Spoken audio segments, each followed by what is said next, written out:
மற்றொரு அண்மை செய்தி. திருவண்ணாமலையில் கோவில் பணிக்காக திமுக ஆட்சியில் வழங்கப்பட்ட தேர்வுக்கான அனுமதி தற்பொழுது ரத்து செய்யப்பட்டுள்ளதை அண்மை செய்தியாக பார்த்து வருகிறோம். அமைச்சர் ரமேஷ் உத்தரவின் பேரில் இந்து சமய அறநிலையத்துறை ஆணை இதனை தற்பொழுது வெளியிட்டுள்ளதாக தெரிவிக்கப்பட்டுள்ளது. இதுகுறித்த கூடுதல் விவரங்களுடன் செய்தியாளர் நந்தினி இணைப்பில் உள்ளார். நந்தினி, வணக்கம். தற்பொழுது திமுக ஆட்சியில் வழங்கப்பட்ட தேர்வுக்கான அனுமதியானது ரத்து செய்யப்பட்டுள்ளதாக தெரிவிக்கப்பட்டுள்ளது. இதுகுறித்த கூடுதல் விவரங்களை வழங்கலாம். வணக்கம். திமுக ஆட்சியில் திருவண்ணாமலை கோவிலில் நேர்முக தேர்வு நடத்துவதற்கு வழங்கப்பட்ட அனுமதியை ரத்து செய்து தற்போது இந்து சமய அறநிலைத்துறை ஆணையர் உத்தரவு பிறப்பித்திருக்கிறார்.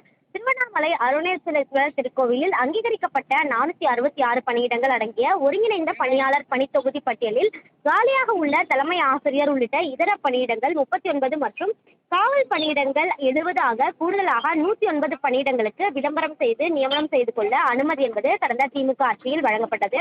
இந்த நிலையில் தற்போது திருக்கோயிலில் அறங்காவலர் குழு பதவிக்காலம் முடிவுற்றிருந்தாலும் நிர்வாக காரணங்களின் அடிப்படையில் திருக்கோவிலில் 109 காலி பணியிடங்களை நிரப்ப இந்த பார்வை குறிப்பின் மூலம் வழங்கப்பட்ட அனுமதி என்பது ரத்து செய்து உத்தரவிடப்படுவதாக ஆணையர் தற்போது அதிகாரப்பூர்வ அறிவிப்பை வெளியிட்டிருக்கிறார். அந்த வகையில்தான் ஏற்கனவே திமுக அரசின் சார்பில் வழங்கப்பட்ட பல்வேறு டெண்டர்கள் ரத்து செய்யப்பட்டு வருகிறது. அதன் ஒரு பகுதியாகவே தற்போது திருவண்ணாமலை கோவிலில் நேர்முக தேர்வு நடத்துவதற்கான அனுமதியை தற்போது ரத்து செய்து இந்து சமய அறநிலையத்துறை ஆணையர் வினை உத்தரவு பிறப்பித்துள்ளது குறிப்பிடத்தக்கது.